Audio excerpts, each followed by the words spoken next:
Hi, and welcome to another episode of... Did I just call it a bepisode? I think I called it a bepisode. You called it a bepisode. Welcome to another bepisode. Welcome to bepisode. In 5D! 5D! Well, I'm glad I had something planned out. Yay! Yay! All right. I know with the magic of editing, we have been here every week, but technically we took a small hiatus, and here we are back. That's a little view behind the curtains. That's supposed to be for our Patreon. Like you can't reveal that here. Yeah, bro. You're ruining the magic, Eduardo. The Patreon, we're gonna post pictures of what we were doing, mostly. Yeah. That's just my Twitter account, dude. You have a Twitter account? I have 2 Twitter accounts. That's weird. One that he shares with people from work. At least he wasn't like, that goes on my Insta. Well, Instagram doesn't like nudity. One is my lewd account, and one is my regular account. Okay, now, clarification. When you say your lewd account, is the one you use to look at lewd stuff, or the one where you post the lewd pictures? Both. I guess I can't. Some of my partners are into posting porn, so I get to do that too. Didn't know I was a porn star, but apparently I am. Well, I don't know. Hold on. You do porn. There's a difference. Yeah, I was about to say. I'm also dating a porn star. She just doesn't post leads with me. Okay, but that doesn't make you a porn star or does porn? She's a porn star. Hold on. Let me. She's retired now, technically, but she still does scenes every now and then for money when she wants. Okay, so that was more. I was going to change my phrasing to like, I upload nudes on the internet versus like I've been paid for this. That's gonna be my qualifiers. Like if I forget what it is, but is she part or once was part of the porn equivalent of the SAG? She was part of kink.com. Oh no, yeah, Kink was legitimate. Yeah, okay, fair enough. Eduardo, you know who we hung out with at the Glass Cat? Oh, we were loosely affiliated with some of the people, not the business. Dude, if we wanted in, we could have gone in. Well, I want to know because I also hung out with people from Glass Cat because those are the people that ran Death Guild. Do you know Warlock? I might. You would know him because that's the. I don't think I know his real name. I'm sure my brother does. Because my brother had been going there a lot longer than I ever went. But well, a lot of the people from Glass Cat like grew up. So I mean, Warlock was older when we were going to Glass Cat, and this was also like 10 years ago. But nobody who's from our area knows what the fuck we're talking about. That's probably for the better. We're not going to explain it more. Basically, go to a club, and me and Eduardo actually knew and into like a guy who owned a website back when this was still. Not like the early days of it, but it was still kind of the Wild West of recording your own porn and creating your own site for it. Yeah, like predating some of the shitty laws that California has now, to the point where I think he might have actually moved so that he could be under a different state's law. I'm pretty sure the business moved to Nevada. Mm-hmm. But either way, and then I might not know him, but I know the one that ran Death Guild that was part of Glass Cat. I know a bunch of people from Glass Cat that was like, I remember going to Death Guild when it was like Glass Cat. That's funny. Yeah, my brother went to Death Guild a lot. I thought it was Bag. He went to... Bag is different. Bag is still affiliated with Death Guild, but it goes to Cat Club and is from Cat Club and is run by different people. Yeah. Than Death Guild, but they are really kind of sister venues because they still work together and they kind of like cross promote each other. Yeah. Okay. Well, I know way more about all this than honestly. Like I'm like, oh yeah, I went to Bag, but and I did go, but I didn't go and like, I didn't go and participate. My brother loved to go, and me and our roommate at the time was me, my brother, and another guy, and then like Eduardo hung out, and there were other people, whatever. But the three of us, Eduardo sometimes would go down, and we would go with Jeremy, but mostly what me and our roommate at the time did, I didn't say his name, Marcus, what we did was we sat in the smoking room. The smoking room. Yeah. We just smoked cigarettes and what like they usually had like Orgasmo or some other like filthy raunchy comedy movie playing on the TV in the smoking room. And we would just sit in the smoking room and like, hey man. So you do like the bondage stuff and they'd be like, yeah, like that's cool. This was before we could legally drink. Yeah. I feel like once we could legally 18. drink, I was old enough to be in there. I was not old enough to drink anything. So yeah, like, I feel like once we could legally drink, we stopped going. Pretty much. I stopped living there. When I was 21, yeah, I didn't live there when I was 21. Yeah, no, but when we were 21 and when we could acquire the booze, I think you were still there. Okay, we're way off topic. Hey, hi, welcome to the podcast. I'm going to do the intro. We have Archangel of Light, Eduardo. He's the one above me, but, below me on the YouTube. He's down there. Say hi. It is I. And then sub below him, even further down, we have Klops Wolfbane, John. Hi. What's funny is me and Eduardo call each other by a real name, but we still just call you Klops mostly. That's fine. I always end up saying, well, I call it, like, when I'm explaining people about, like, who I work with, it's always, like, Bonsai and Ed. Yeah, like, that's kind of weird. I met Ed as Ed, and then I met you as Bonsai. Right, it's kind of that first name sticks kind of thing. And then I, like, correct myself. I'm like, Bonsai Devin. For me, it's interchangeable. Honestly, I do want to point out for those that are on the YouTube, Klops looks like he's in a shitty vampire movie, because not only is he vaping, he's got like weird sunlight filtering in behind him, and he's wearing eyeliner. So this is a Corey Haim level of a vampire movie. Good. This was my favorite kind of sunlight when I was a stoner, because I would sit for hours and blow smoke and let it just like fill in the light. That's funny. And just watch it. So it's like my favorite kind of sunlight. Like kind of trickling. Like we had the my first apartment fresh out of high school. That same one, me, my brother, way too many roommates kind of thing. It was essentially a frat house for kids who didn't go to college. Yeah, is essentially what that apartment became. Yeah. But we had a walk-in closet, and we were like, well, we don't own clothes nice enough to hang out. So that's just a 24-hour hot box. If we're going to smoke, we're going to sit in this closet. So we did. We had like this closet, and everybody would just sit in this closet and hot box the fuck out of that closet every day. That was like 2 years. At least. And the problem was that eventually it became so bad that was the only place they felt safe when they had paranoid episodes. Yeah, like if we took other illicit substances, we would just like hide in that closet. It was a safe place. Yeah, it was pretty funny. Actually, past like year one and a half, something like that, we got a new roommate who then just decided he was going to hang really, really graphic butt porn. Oh, that's right. All over it, because he's like, if people are going to come into my home and hotbox in my room, they're not going to be comfortable. So he just hung that all over the room. To be fair, wasn't that also his baiting room? No. Not his. The other roommate would hide in there. The rest of us were like, the constant joke was like, yeah, people jerk off in here, and it made people uncomfortable to sit in there and smoke, right? But the joke was that we never did, except we found out one roommate totally did. Like, got caught multiple times just sitting in the smoking closet. Just sit with your back to the door, goddammit. For real.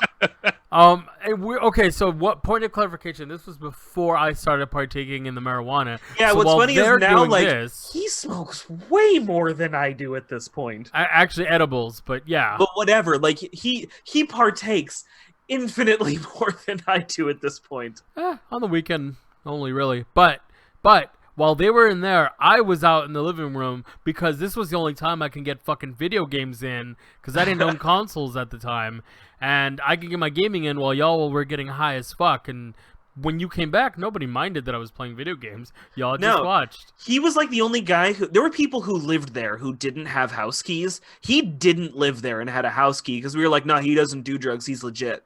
Like, that guy can have a key because he doesn't do drugs, so he's good. Like, what could he do to us? Also, it was one of those things where it's like, all right, I'm going to give y'all $50 a month just because I hang out here a lot and it's only fair. Yeah, well, and it was mostly like, okay, I'm going to take you guys out. Y'all can get something off the dollar menu. And we were like, thank you. You're like a god. Well, because I was the only one that had a big boy job. The provider. I mean, I call it a big boy job, but it wasn't a big boy job. I was working at the front office of hotels, so I was wearing a suit and all that fancy shit, but I just had steady income. And the other folks were either like military pay. Yeah, plus my military pay at the time.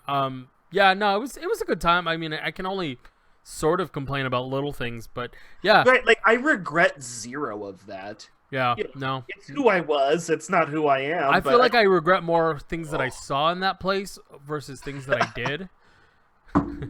that place got gross. It got real gross. Look, I don't know why, but I saw more naked people that didn't live there in that apartment than naked people that did live there. It was never the main people who lived there. It was just like people came over and fucked all over that house. It was weird. And it was never us.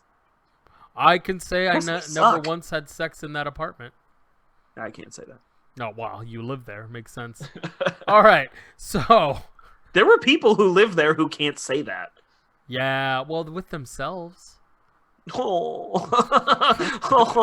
Out for sex. Oh, man. Oh, good. It does if you cry into it. Good times. Lube. Jesus. Let's talk about Comic-Con. Yeah, let's talk about Comic-Con. Actually, Klops, let's talk about how you're doing. Wait, what? Yeah, I don't care. I want to hear from Klops. All right, Klops, tell us about your fucking life. I'm okay. Yeah, that's what I expected. Was your minute with Klops? Yep. I just wanted to do a Fifth Element thing. That's all. Yeah, that was me doing Fifth Element. And scene.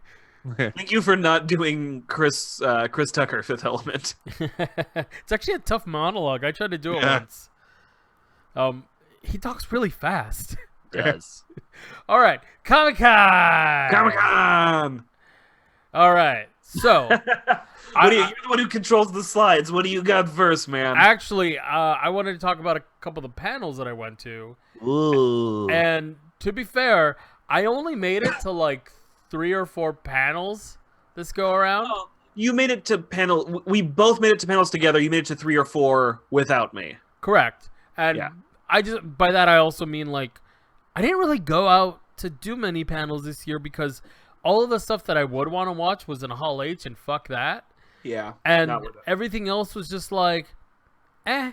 So it's an off year for the Marvelverse, right? There weren't any other major things coming. Well, except honestly, what's funny is you go in the off year, and that's where they make the craziest announcements. You know what I mean? Like we got tons of great Marvel content. Both you and I were like, what the fuck could they announce this year? We were both so dumb and not thinking like, oh, the whole next slate of movies that's not announced. But to be fair, though, I didn't think any of it was groundbreaking. Like, it's good, but none of it for me was groundbreaking. I was like, oh, all right, cool. That's cool. Some of the casting alone is nuts. Like, Angelina Jolie is confirmed for Eternals. Like, I'm not like a huge fan, but that's a big casting for like what's essentially another roll of the dice, like Guardians of the Galaxy. Like, let me do this. Name the person you know who's the biggest Eternals fan. Name a person you know who's an Eternals fan. I like the New Gods Eternals whole like. That's a New Gods is DC. Really, I thought. Shit. What's the equivalent in? Because they're basically the same fucking thing. I mean, are you talking about the Inhumans? No. The fucking Igo is one of them, and what are they called? Celestials? Igo? Yeah, I thought that's what he was. There's Ego. Now we're getting fucking into the. We're going deep cuts, and this is like prompted by nothing. I'm really curious as to where you're going with this. I have no clue what the fuck you're talking about. So I'm trying to remember. I thought. So there's Ego, who was like Peter Quill's dad in the movie. Yeah. He's part of this group, same as the Collector and all these. What is that group called? Do you remember? Oh, no, they're Elders definitely not of the called Universe. The New Gods. Yeah. Yeah, sorry, I'm mixing all kinds of shit up. But anyways, yeah. I'm really bad at this. The reason I'm a fan of this stuff is because this is like deep lore. Like even when you start talking about like when they brought God into it, was it the one above all? Oh yeah, something like that. Into the Marvel universe and the Tribunal and all that stuff. Yeah. Like all of this is super deep cut, like lore from away from Earth. I was always super into it. Unfortunately, they were kind of hard to find, so I know most of my knowledge of that from Wikipedia, if I'm being real. So it sounds like we're on this, and Klops, I'm sure you've at least read about some of this by now. So let's talk about the one panel we didn't go to that probably generated the most news, and by the time this is going to air, most of this will be known. So for anybody who hasn't heard this, yeah, man, it's pretty dope. For everybody else, we'll try and keep it quick because it's more of a recap kind of thing. Marvel Studios, Hall H panel, they announced their whole lineup. They announced a whole bunch of casting. They kind of crushed it. So yeah, Eternals was announced for sure. It's Angelina Jolie and Kumail Nanjiani are going to both be playing big roles. Kumail's really funny. I really like Kumail. I've known him before Silicon Valley. He hosted a couple podcasts I listened to and a lot of stand-up. His stand-up's actually pretty funny. Yeah, his stand-up's great. So I'm excited for that. But I'm not a big Eternals fan. They're one of those things I never read Eternals comics. They were more kind of loosely involved in other runs than I read, so I'm familiar, but I couldn't say that I'm hard on it or anything. I didn't realize. Sorry, I have something in front of me. This is Marvel.com, so there's that. But it looks like they actually even said who they're going to be playing. So Richard Madden as Ikaris, Kumail Nanjiani as Kingo, Lauren Ridloff as Makari, Brian Tyree, sorry for any of these names I'm fucking up, Brian Tyree Henry as Phastos, Selma Hayek as Ajak, Leah McHugh as Sprite, Don Lee as Gilgamesh, and Angelina Jolie as Thena. Thena? T-H-E-N-A. Thena. I'm going with Thena. I'm guessing Thena. Thena. And it'll be directed by Chloe Zhao, which I know she did something else big, but I can't remember what it is. I'm going to look her up really quick. Talk about your feelings while I look up. How do you guys feel about that? I'm confused. I don't know what any of that is. It's just a bunch of words on the fucking... Well, you've heard of some of the people, right? Angelina Jolie. Yeah, Selma sure. Hayek. Sure. Kumail Nanjiani. And they're going to be playing... did you ever see Silicon Valley? No. Oh. Yeah. If you've seen it, you at least saw trailers for that new. It had such a stupid name. It had the guy who plays Drax, Dave Bautista. Dave Bautista action movie. The trailers were everywhere. It's him in a taxi driver. Yes, the other guy who's not Dave Bautista. Oh, okay. That's Kumail Nanjiani. Right. We got there, guys. Round of applause for us. We got there. Hey. Okay, so the director is the one who did Songs My Brothers Taught Me. I didn't see it, but it was up for all kinds of awards. It was supposed to be fantastic. So, but unfortunately, I haven't seen anything she's done. But honestly, they've been rolling the dice on some of these directors and coming up with fucking gold. So I'm into a smaller known director doing it as long as they don't pull a Star Wars 8. Yeah, to be fair, it doesn't look like she's done anything major, but she's got a couple of things. The one that everyone seems to be talking about is the Songs My Brothers Taught Me. It was supposed to be really good. Yeah, that's what I hear. It's supposed to be fantastic. Yeah, unfortunately, it's one of those. I don't really watch Oscar bait movies. Yeah, I'm just not a fan. But so, Klops, let me pitch Eternals to you like this: you went into Guardians of the Galaxy not being really sure what. Iron Man was a known quantity.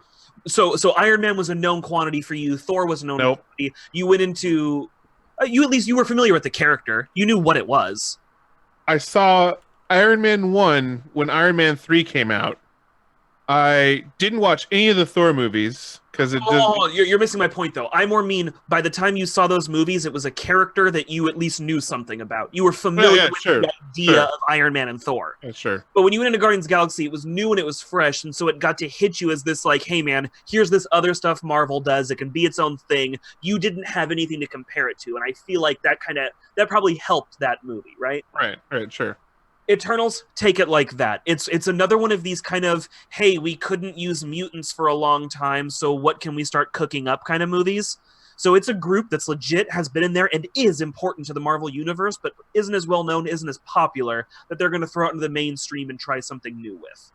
Sounds good. I'm into that's what I figured. For that. Okay, so we're also going to do this. I'm just going to do all the Marvel announcements. I said really quick, but you guys know how really quick works around here. It's not quick at all. So the Falcon and Winter Soldier are going to get a show on the Disney Plus streaming service. I'm actually into it. I like Anthony Mackie and the dude Sebastian Stan. Is that it? Stan?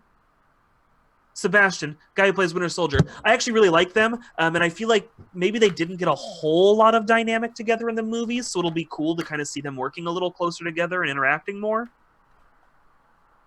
Not all at once now, guys. No. I'm trying to think. The fucking excitement for it is palpable. There was a story. Oh my god, I don't know if you were the one who told me. There's a story between Gwyneth Paltrow and the guy who played the Winter Soldier. Yeah, he's had to reintroduce himself to her at like 4 different events. She has no idea who he is. They were in movies together. She has no clue who that guy is. And apparently, at one point, he tweeted like, today I reintroduced myself to Gwyneth Paltrow for the 3rd time or something." Yeah. So sorry, that's why when you said that story, I was like, "Oh, I think that's that dude." Yeah, which is pretty funny. That's him. It sounds like he's ever so slightly better. So then they also announced Shang-Chi and the Legend of the Ten Rings. Let me give my kind of pessimistic my pessimistic take on Shang-Chi. Things didn't work out with Iron Fist. People got really pissed on both ends of that coin, and it just didn't work. And I'm willing to bet this probably would have been an Iron Fist movie had things gone differently a couple of years ago. But this is going to be a Shang-Chi movie. But that's not a bad thing. He's a lesser-known character they can have a lot more fun with. And I think it's going to be good. I'm curious. I'm into a kung fu movie. If I'm going to do an action movie, I want it to be a kung fu movie because most of the time kung fu movies don't pull punches as hard as other action movies do. You know what I mean? Yeah. Like, you can get some really long action takes, some long shots that just carry through and don't shaky cam around. I'm really hoping this can end up being something a little bit more like that. So, I'm super into it. As long as it's not Bulletproof Monk. Yeah, yeah. Because that one was, how do you do a kung fu superhero movie badly? Yeah, man, that movie, well, I don't hate that movie, but it could have been done much better. So much better. And then the guy who is directing Shang-Chi, forgive me, Destin Daniel Cretton. Cretton? I think it's Cretton. Cretton. I don't know. Another guy who hasn't done a whole lot, and it's nothing I've seen. But so for me, I guess that means it's a roll of the dice. He could be great. He could be awful. I'm choosing to believe he'll do a decent enough job. They've had a good string of directors so far, so they'd really have to drop the ball on this. What has he done? It's like stuff I haven't even heard of. I don't even know what the major one of these would be. He did Long Branch, A Suburban Parable, Bartholomew's Song, Drakmar, A Vassal's Journey, Deacon's Monday, Short Term 12, I Am Not a Hipster, Short Term 12, Making the Music, The Glass Castle, Just Mercy, but that has not come out yet, and then Shang-Chi. Wow, they really are pulling. They're going deep cuts, man. Yeah. Okay. But honestly, I'm kind of tired of Scorsese, Spielberg, Lucas. I'm honestly, I don't know. And they really, when they first started this thing off, they were trying to kick it off with Edgar Wright. If you remember, Edgar Wright was supposed to do Ant-Man before Iron Man happened. And this would be Edgar Wright like around Spaced. Maybe Shaun of the Dead had been out by that point, and that would be it. No, this was after that, dude. Edgar Wright was after Iron Man, well after Iron Man, and after... No. The original plans for Ant-Man, they had been working on before Iron Man. It got scrapped. They did Iron Man. They brought it back. Then he backed off. But the original Ant-Man plans, Edgar Wright says, were in the works before Iron Man. Okay. He's been well documented saying that. All I know is that he won't touch it with a 10-foot pole now. No, now he's done. He's a little insulted over the whole thing. I'm just saying, though, think about how they've been looking at directors from the beginning. You know what I mean? Even Jon Favreau, he had done big stuff, but Jon Favreau got his start in like the Kevin Smith indie scene. That's his first couple movies were super low budget and really good, actually. Swingers is great. So Marvel also announced WandaVision. This is going to be an important show. I'm kind of weirded out that they're going to put it on Disney Plus because WandaVision sounds like it's going to set up another movie that's on this list. Yeah. So they haven't said a whole lot, but what you can kind of gather based on what they have released, this sounds like it's going to be Wanda either traveling through time or traveling through space or traveling through both, trying to bring back the Vision, finding a way to bring Vision back to her reality. So just kind of keep that in mind as I go through this, because that's going to matter a whole bunch later. And since the show's on Disney Plus, I feel like it's something people could be missing out on. Loki's going to get his own show on Disney Plus. It's going to take place during Endgame. When he disappears for that bit in Endgame, that's where the Loki show takes place. Wait, is Loki? Okay. What? Is Loki alive again? That's the reason this show takes place during the events of Endgame. Okay, that's what they're explaining? Yes. Remember, because there's that bit where he escapes during Endgame and disappears on them? This is his adventure during that. During Endgame? You mean Avengers? During the events of Endgame where he disappeared. Remember, there's time fuckery in Endgame. They go back in time. Yeah. Okay. In shackles and he disappears. This is what Loki is doing during that disappearance. Okay. That's what I was wondering. Like, the time fuckery is what you're talking about. I was like, yes, there's time fuckery. Okay. So here's where the WandaVision starts to matter. They're going to be doing Doctor Strange in the Multiverse of Madness, and they have announced that Elizabeth Olsen is going to be one of the main characters in there. Wanda Maximoff, the Scarlet Witch, is a main character. So I think they're going to be leaning a little bit heavier on the witch aspect of Scarlet Witch, which did happen in the comics. It started off as a mutant power, and then she studied magic to get even stronger and started destroying realities. So this sounds like they might be building up towards something. I'm going to explain as we get further. This is becoming a Marvel episode, god damn it. They're going to be doing Marvel What If, an animated series where they do what if events, and it will have all of the voice cast of the movies, at least as far as they claimed. That should be really fun and interesting. Hawkeye getting a show. Disney Plus. Thor, Love and Thunder. Love it. They're going to be doing Lady Thor. Natalie Portman is playing Lady Thor. The only thing we don't know, will she have cancer, and does that question matter? Love and Thunder. Thor and Lady Thor. Gonna be fun. Fuck you, Social Justice Warriors. It was at least in the comic. I don't know what side. Fuck you if you have an opinion. I don't care. It'll probably be fun. And I think is it Taika Waititi doing it again? I don't know. Wait. Taika Waititi is returning, yeah. So he's going to direct it again. So I'm super in. Love and Thunder. It'll be great. Maybe more Valkyrie. Valkyrie was wonderful. Black Widow getting a movie. Great. That movie should be fairly good, I think. Mostly, I'll rent it. Blade is coming back. They're doing a new Blade. And if you watch the Luke Cage show on Netflix, the guy who played Cottonmouth, he's playing Blade. His name, where was it? I'm gonna fuck this up. I'm so sorry. Probably. Mahershala Ali. I'm gonna go with Mahershala Ali. Mahershala space Ali. Mahershala Ali. It's what I'm going with. He's gonna play Blade. I think he can knock it out. It does kind of suck no Wesley Snipes, but I mean, come on, fuck you. It's fine. He did great. Somebody else will do great. It's Blade. It's not that hard. And lumping Blade into the MCU is honestly going to be the hardest thing they do. To be fair, though, I just want to say, he needs to get in better shape for this. Yeah, he does need to bulk up a little bit. Yeah. Well, actually, he didn't do a whole lot of shirtless in Luke Cage. Like, he might be jacked. But even his face is thin. He needs a little bit more on the neck. Yeah, that's the one thing. Like, he needs. I'm looking at some pictures of him in like suits and stuff. He's fit, but he's like thin fit, and he needs to be bulky to be Blade. Blade doesn't. They haven't even said when it's going to start filming. The only thing they put up is that casting and then the logo for Blade. Yeah. So he's got plenty of time. They're not even like ready to film, I don't believe. So the other two announcements they made: X-Men and Fantastic Four will be entering the MCU, but they will not be doing it until Phase 5.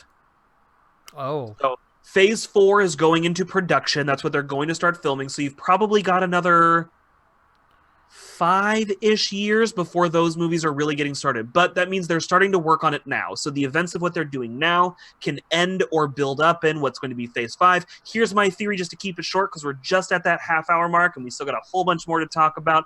My theory, we're going to do something sort of House of M. Scarlet Witch, fuck up the universe, let her contract end, she dies at the end, mutants.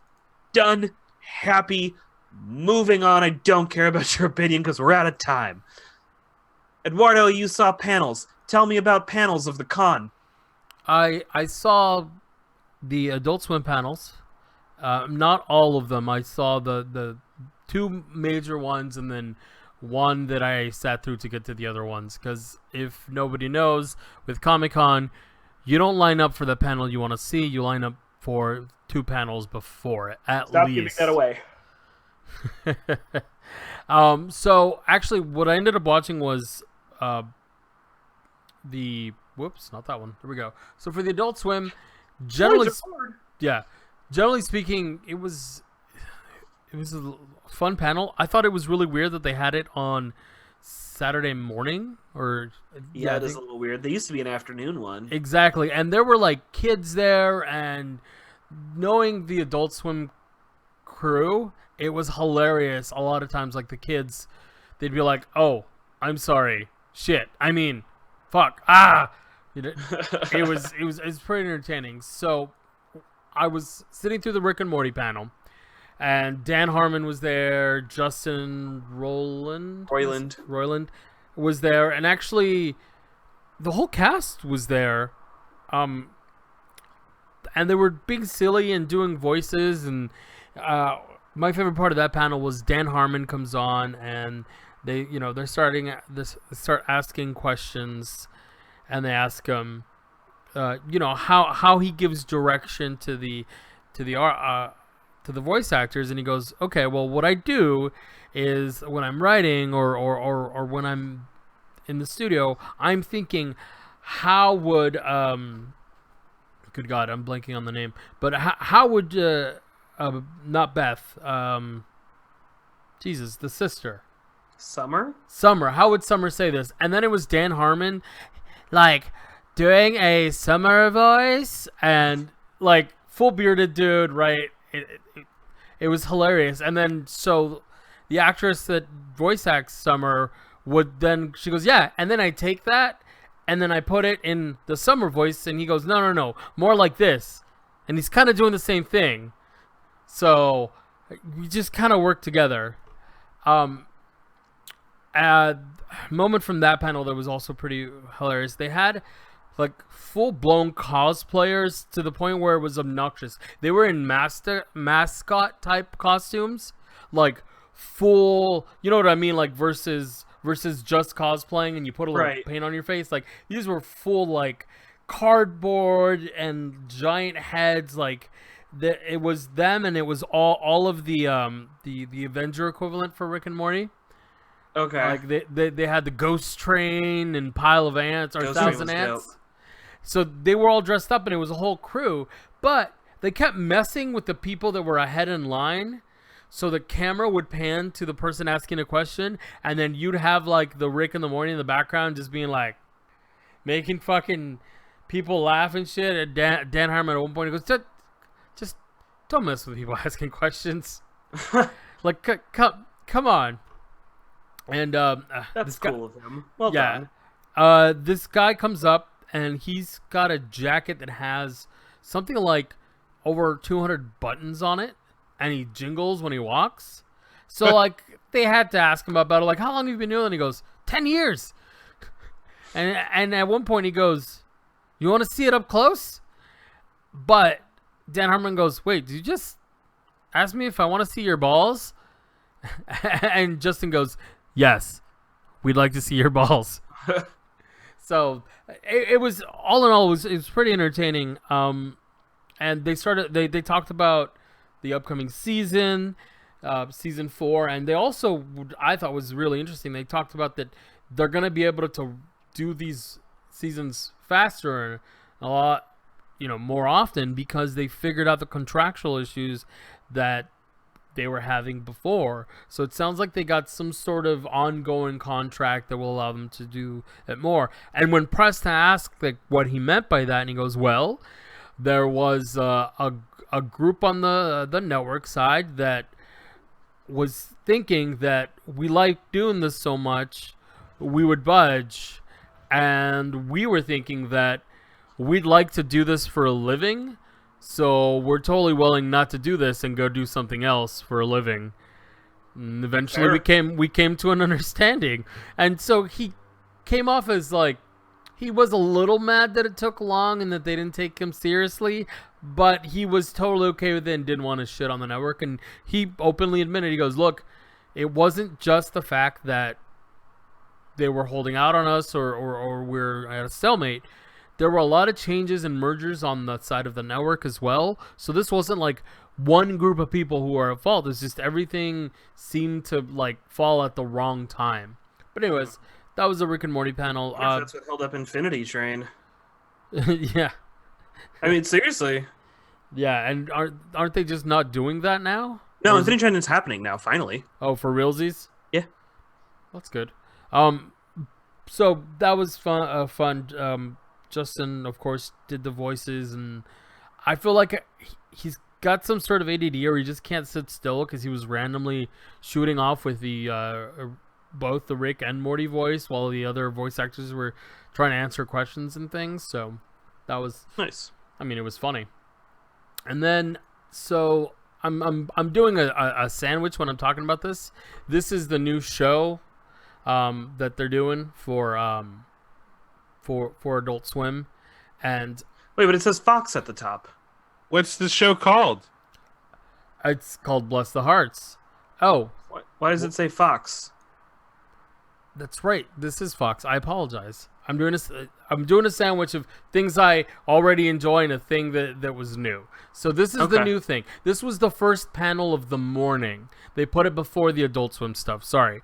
Gotcha. This is the panel that I was sitting through to get to the Adult Swim stuff. So I was like, shenanigans! Yeah, right? So what I was pretty impressed for Bless the Hearts is their casting. So you got Kristen Wiig doing the main voice. Of course. And and then give me 1 second. They which is kind of funny. They weren't supposed to announce it, but within 5 minutes the producers had announced that Kumail is doing a voice. Oh, nice. Apparently he's playing Jesus, who comes out of a mural in the restaurant where she works. Okay. So yeah, so you got Kristen Wiig as Jenny Hart, the main character. Then you got Maya Rudolph as Betty Hart, which is Maya Rudolph's great. The grandma. And then I don't know Jillian Bell very much. She's from Workaholics and yes. What's the one where the guys go undercover and they're young and they go to fucking high school, but they're not in high school. 21 Jump Street? She's from 22 Jump Street. Okay, so she's there, and then surprisingly Ike Barinholtz. He's funny. I like Ike Barinholtz. And he's the guy. So the first time I saw him was I'm pretty sure it was like a skating movie. I should have looked it up, but it was like Grind or something. But he's hilarious. And at one point, let me find a movie that he's been in that people would actually know him from. How about that? He was in Neighbors. He played. Oh, he was in Eastbound and Down. He's in Suicide Squad. The Mindy Project. He played Morgan Tookers. Yeah, he's been in lots of stuff. He's funny. He was in Mad TV for years. Yeah, Mad TV was whatever for me. But anyways, so the show's about a family. Fortune Femster's in it as Brenda, apparently. Fortune Femister. I don't know how you say it, but I've seen her stand up. She's really funny. Okay. Yay! She's playing the daughter. The daughter? I thought that was Mary. Nope, never mind. I'm fucking this up. The cast list that I have looks like it's incomplete. Yeah, just move on. Yep, moving on. Anyways, so the show takes place in North Carolina. It's about kind of a rednecky family. What's pretty funny is the Ike's character is God fearing and everything, and at one point they called him a Jesus head, and he just starts laughing, just laughing. The actor, I will say I was kind of disappointed though. They didn't have any really finished scenes. Everything they had was like they're still working on it, so it was like half drawn, and the characters were like jumping up and down. I'm gonna check it out because I kind of want to see it come to fruition, but I don't know. It seems like they're trying to replace King of the Hill and kind of update it, but I don't know if it has the same kind of humor. I liked King of the Hill. Just get a Bill Dotrieve. You're all good. All right. I do think Klops is our Bill Dotrieve. I don't know what that means. I was like, There's without King of the Hill? I have a long time ago, and then like I liked it, and then it got overplayed, and then so I hated it. So then I stopped liking it and watching it. Oh, you should try it again. Like, just do like one run through. It totally holds up. That show's great. Yeah, you should go watch it. And not gonna do that. Okay, well then don't, bitch. All right. That eyeliner has made you so angsty. So angsty. New thing. Like playing Persona 5. Isn't that really old? Yeah, it's like from 2016. But Yeah. it finally like dropped in price to like $20, so I bought it. It's fair. All right, moving on. What else to see? Robot Chicken! And they're totally renewed for another year. The what? They I didn't even know that was still going. Yeah, they totally renewed it for another season. I said year, but I meant season. That's great. Um, They weren't always going. I believe they stopped and started again. yes, I believe for a while. And they actually have an ongoing gag where they get canceled at the end of the season. Yeah. Seth Green wasn't able to make it, but he sent a video of him strapped to what looks like a kind of a boiler pipe and getting the crap beat out of him by Breckin Meyer. That's funny. So, which I love. I actually really like Breckin Meyer. So Breckin Meyer's funny. they had 3 of the voice actors. They had Katie Sackhoff there, who plays Bitch Pudding. And Bitch Pudding is the best goddamn Robot Chicken character ever. I love Bitch Pudding. So, 2 things about that. One is she has a really hard time not cursing in front of the kids, Katie Sackhoff. 2, awesome. The dude at Comic-Con totally fucked up, the camera guy, and she was standing up, wearing a dress, doing the Bitch Pudding like the hip thing the Bitch Pudding does, because she was explaining how she came up with the character. And at the worst time, they showed the camera from behind Katie. Oh, no. Even the audience was like, oh. And immediately the camera went off. Yeah, totally. I'm sure someone's got screenshots and shit, but like, I was like, wow. And then she started cursing in a family-friendly environment. So either way, I just not family-friendly at all. I thought she was hilarious. Like, I've never seen a panel with her. Like, even when she was, I think I saw the Battlestar Galactica panel years back, and she wasn't as entertaining as she was now. I felt like she was a lot more free and able to just kind of talk shit and be herself, which was a lot of fun. Highlight of that panel was at one point, one of the writers someone comes up to ask a question, and they ask the person to bow. And then the next person comes up and they ask them to bow before asking the question. And then one of the writers goes, curtsy. So from then on, everybody had to bow and curtsy. It was pretty entertaining, which sounds kind of like a dick move, but if you were there, it was hilarious. It's kind of hard to talk about this panel in the sense of we know what it's about. They've got new stuff coming. They showed a sketch that combined High School Musical and a sketch that did Handmaid's Tale, but in a very like topical, political, cringy kind of song. Like, I just remember sitting there and looking and deciding, and everybody was just like, "Oh, that's funny," but Dark. yeah, Which, I mean, it's Robot Chicken, but Yeah. so those are the panels that I saw without Bonsai. The rest we saw together, so I'm gonna let Bonsai take it away. So first panel we hit very early in the morning on Thursday. We hit My Hero Academia. We did. Klops, you're watching that one, right, or no? I saw one episode of that. Did you like it? Yeah, I thought it was pretty decent for the one episode that I watched that I haven't gone back to yet. Really good show. You should watch it. I'm not going to do that. Okay. Did I pretty much cover it? Okay. So we got to see... I mean, if that wasn't the whole first episode, we saw 3/4 of the first episode of the new season, right?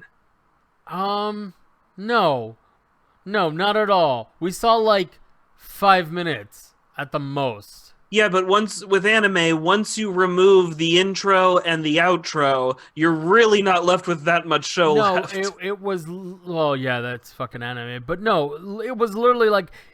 I would say 5 minutes is being generous. Okay. Maybe I'm confused. Well, either way, so we saw some. It was a fun panel, but it was weird. At one point, they bring out 2 guys, and they're like, now, 2 stars from the NFL. And I was like, oh, maybe they're doing, like, guest voices on the show? No, they're just 2 guys in the NFL who like anime.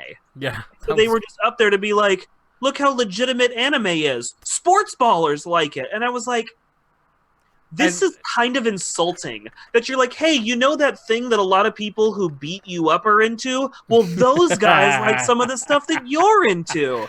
Like, I just get kind of insulted at this idea that, well, sports ball is just socially acceptable, so fuck you. Like, sports ball in a lot of forms holds a lot of really negative shit in my life. I'm really not a fan of sports ball and sports ball mentality and things. So they were cool guys, don't get me wrong. They were kind of funny. It was fine. Just, I don't get this constant waggling of baseball, football, soccer, like all the time in our faces. And to bring it to Comic-Con and go, look, you're legitimate now because they like you, was a little fucked up. It was, I will say that one thing I didn't like is that the moderator, the questions they were asking were very much like, so is it hard for you being an anime fan in professional football? I'm like, that motherfucker's making millions of dollars. For real. Like, who gives a shit if he likes anime or not? Yeah. Like, I watch cartoons. Because I guess there's some people that are like, nerd, you watch anime. I mean, okay. The big guy who can hurt you gets bullied a bit and might have his feelings hurt. I'm not saying it's any less important, or like maybe that guy was like scrawny and got beat up. Like, that's not. I more just mean the fact that they're like trying to paint it as, look how, because they really did. They were like, see, even sports ballers like anime too. It kind of just felt pandery and like, look, we're telling you you're legitimate now. You're okay with us because we've said so now. Dude. It seemed kind of backhanded. If you want to pay me $1 million and then make fun of me all day because I like anime, I'm still in. Like, I mean, I make fun of myself for liking anime. It just bunch of weeboo trash. And nothing against the players themselves. One of them looks like he was actually really into the source material. Yeah. And the other dude was just like, he gave me money to be here in a free ticket to Comic-Con. I watched the cartoon on the way over. Yeah, kinda. Yeah, it kind of felt like he saw the first season, maybe. So. But I mean, they were cool. The voice actors were cool. It was a fun panel. I love what I saw. I'm looking forward to the next season. And it's nothing against the 2 guys who were there. And honestly, I don't think anybody was trying to be backhanded. It's just, it kind of came off a little backhanded. So it was weird. Let's just go with it was weird. But it was fun. It was a cool panel. The next panel, you guys, I'm so excited. I'm so excited. I fought so hard to get into this panel. Hate you. It was so good. This is why Eduardo went to Adult Swim, is because he was not going to go to this panel with me. I got to go to the Steven Universe panel. Yeah, buddy. I'm so happy. I can die now. It was good. So the kid who voiced Steven Universe, it's Zach something. I can never remember that boy's last name. But I want to just pull up the cast list. But he actually couldn't make it, but he sent a video. He's like, I would love to be there, but I'm literally like 10,000 miles away right now. So it's a little hard for me to be there. I choose to believe that Zach Galifianakis. It's not, but you can live I choose to believe that, though. Yeah. That's who's doing the voice. I support you. So it's Zach Callison or Zach Galifianakis if Yeah. you choose. If you choose, you can live there. I support you. But who actually was there? So the creator Rebecca Sugar was there, who I have a totally like newfound respect for. Dee Dee Magno, who plays Pearl. Michelle Dietz. I think it's Dietz, who plays Amethyst. Estelle, who plays Garnet, and then Shelby Rabara, who plays Peridot. We're all there. Really fun. They performed a couple of the songs from the show live, which is really cool. If anybody's seen the show, it's a pseudo musical, so it's not like every episode has a song, but in just 5 seasons they've created 2, almost 3 albums worth of music, and that's just what made it 2. Like there's whole lots of like short little 10-15 second songs that obviously didn't make the album. Are those called jingles? I guess you could call them jingles. Yeah, they're jingle-esque at least. A lot of times like a character will start doing something and get cut off, or you just hear a part of it, hear an end of it. But the show is very musical, so it was really cool to see it live. They talked a little bit about Rebecca Sugar and learning to play guitar. Apparently she learned to play guitar in just 2 years and started doing music for the show, which is really cool. The music in the show is solid. And I mean, she's not performing everything herself, but to even have a hand in it with only just a couple years of experience and have it turn out with the quality that it does is fantastic. I really love her writing style. They talked a lot about, so they didn't really talk about the next season. They're really focused on the movie right now. They're doing Steven Universe, the movie. It's going to air on Cartoon Network. We got to see the actual trailer for it live at Comic-Con before anybody else did. It was awesome. Really looking forward to it. I don't want to go too much into the details because if people don't watch, I'm more giving the panel experience than the show experience. But it looked like a lot of fun. They talked about how they approached it. They're actually going to be releasing, I guess, right when the movie airs on air. It'll go live on iTunes for download, and bundled with it, there's like a making of the movie, which is pretty cool. Like I like that kind of stuff. So it's kind of cool that a made-for-TV cartoon movie is kind of getting a DVD special feature kind of thing. I'm super into that, so that'll be really fun. I guess to approach the movie, the show is only 11-minute episodes. Yeah. The show, like a lot of, it's an A, a B, 11-minute episodes. There's your half-hour block. They did one episode that's like 90% song just this one time because they wanted to see if they could approach a bigger format kind of thing when preparing for the movie. And they said like the one episode worked, so we just went whole hawk on doing an entire movie that's basically all of the extra stress of that episode, but 10 times the length of that episode. So it was just so much more. So she said before they even got started, I guess she just kind of packed up a big microbus and drove and just kind of like got the fuck away from people, just went off on like a little solo spirit journey quest thing. It was just like, nope, cutting off ties with people. Like, I'm just going to think, and not even just for breaking the story and breaking the music, how to organize everybody, how to do everything, how to take this small TV crew and turn it into this big movie and get it done while I'm sure still writing season 6. So it was a big undertaking. It looks like it's going to be great. I'm really excited. Anybody who's already a fan of it, it's looking good. They showed a lot of art. They showed off one of the new songs. It's available on Spotify and iTunes and all that now. It's sounding great. They are fighting so hard not to drop spoilers for this damn show. So like people are asking questions. Estelle, the gal who plays Garnet, got really good at just like, oh, they're going to ask a question I'm not going to answer. Let me go ahead and take a really long pull off this cup of tea. And I mean, she started doing it so much because there's so much they can't say, to the point like the audience noticed. Like if she tilted her cup for more than a second, people in the audience were starting to laugh. And it got to a point where like the folks asking the questions were just trying to dig in and get some information out of them. So she just starts pouring cups of water and passing it out to the other cast members. Like, drink that. Don't answer them. Just ignore them. They're not even here. Like, didn't say this, but like that's the like, ignore them. They're not even here. You don't got to answer shit. And it just kind of like plays along with her attitude very well. It was super funny. Even my wife walked away from it going like, I have a totally new respect for Rebecca Sugar. Just hearing her talk, hearing her thoughts on what she's created and how she's created and what her process is. She's a really cool person. Like, I could absolutely imagine sitting down and having a beer with her and just chatting. Really down to earth, really legit person. Love the show. Over the moon. It was great. So then my last panel, as we're winding down on time here, both me and Eduardo hit. Kind of a sleeper hit show. I feel like it's got buzz, but maybe it doesn't have quite enough oomph behind it. So if you were a fan of Avatar, The Last Airbender, or The Last Bearbender, he bends the bears into the funny bear pretzel king. shape. You make bear pretzel. Communist bear, he did not see it coming. He did not. That's why he's not on show. So if you're a fan of Last Airbender or Legend of Korra, one of the writers is now doing a show for Netflix called The Dragon Prince. I kept calling it The Last Dragon Prince. My wife was like, it's not what it's fucking called. Stop it. It's not what it's called. Right? It's just called The Dragon Prince. Really fun show. The it's on Legend networks of the Last Dragon Prince. of dragons. Korra. The Airbender. The show it's actually really short. We actually just rewatched it because we walked out of that panel going, bro, I don't remember any. I'm actually gonna do that, but I'm catching up on My Hero Academia right now. There you go. But next it's gonna be like, because I walked into that panel going like, these motherfuckers are asking all these questions, and I have no idea what the fuck any of them are talking about. So let me do this for you. We just rewatched the show. We're already looking at each other going, so is there like a Wikipedia with more info, or is there like a comic that, because some of the lore these people were pulling out, either they have held on every word these characters have said, and this is Comic-Con. Maybe that is the case. Is there a book?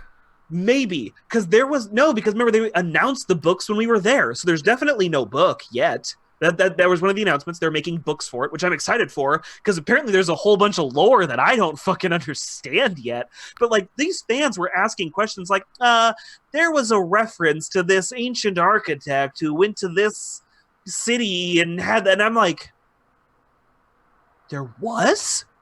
Can you tell me all about this right now? This sounds amazing. Apparently there's supposed to be... Where did this lore go? I think there's supposed to be a game. What? Okay, maybe the game What are you reading so that I can learn about this? Who do you buy your drugs from, man? Because like me and my and I'm not. We tend to multitask as we watch stuff, but we watch things like I understand lore. I retain this stuff very well, even while playing a game or doing something else. We just watched this, and we caught a few things.